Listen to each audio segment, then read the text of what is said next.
Magandang umaga po sa ating lahat, mga kapatid. Magandang umaga po, Father. Ngayon po ay araw ng Martes sa ika-4 na linggo sa karaniwang panahon.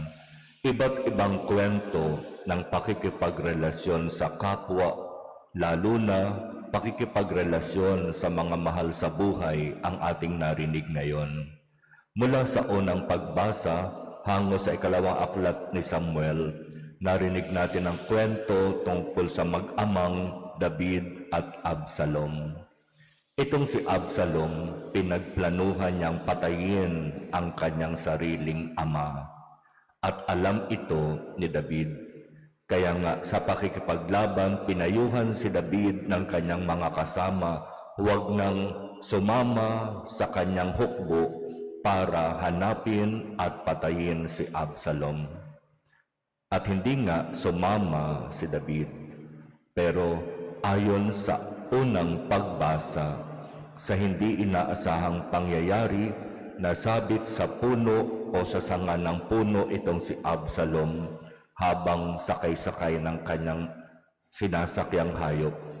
At nasabit siya doon at sinamantala ito ng mga kawal ni David at pinatay nila si Absalom.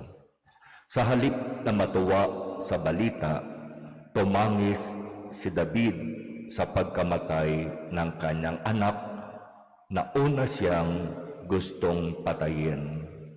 Mas nangibabaw ang kanyang pagiging ama kaysa sa kanyang pagiging hari.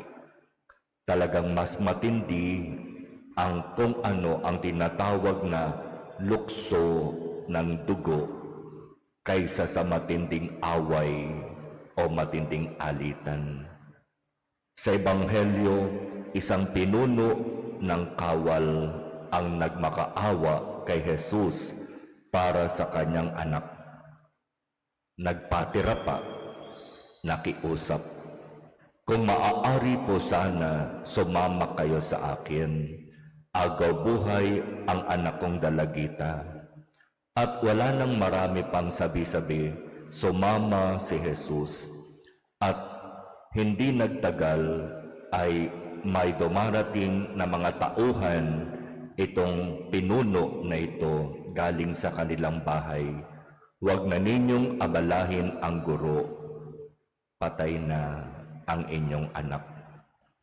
Pero hindi ito pinansin ni Jesus. Nagpatuloy sila sa paglakad patungo sa bahay at sa kanyang kapangyarihan, "Talita kumi," ang sinabi niya sa batang sinasabing patay, at ito'y nagbangon, buhay, at pinabigyan ng pagkain. Relasyon ng ama at anak. Ipinakiusap kay Jesus na kahit namatay na, muling binuhay.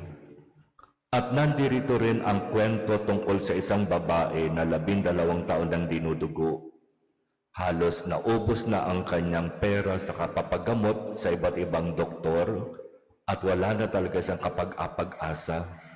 Pero narinig niya ang kwento tungkol kay Jesus.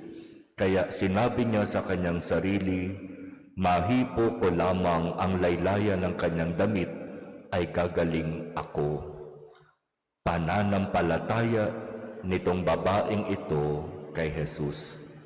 At nangyari na kahit napakaraming tao, nakipagsiksikan ang babaeng ito para lamang makalapit kay Jesus, mahipo kahit ang laylayan ng kanyang damit. At nagawa niya ito. At doon, sa pagkakataon na yon, siya'y gumaling. Pananampalataya kay Jesus, pananampalataya sa Diyos. Iyan, mga kapatid, ang hingin nating biyaya sa Diyos. Na anuman ang sitwasyon na mayroon tayo ngayon, anuman ang kalagayan natin sa buhay, kung tunay na tayo ay mananalig, magtitiwala at aasa sa Diyos ng buong puso, hinding-hindi niya tayo pababayaan.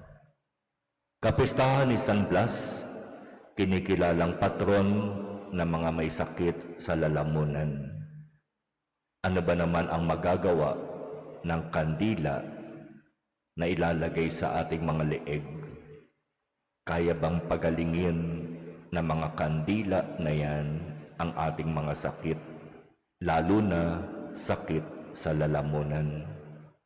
Pero kung tunay na tayo ay mananalig sa kapangyarihan ng Diyos na nagpapagaling sa tulong ng panalangin ni San Blas na obispo at martir, walang imposible.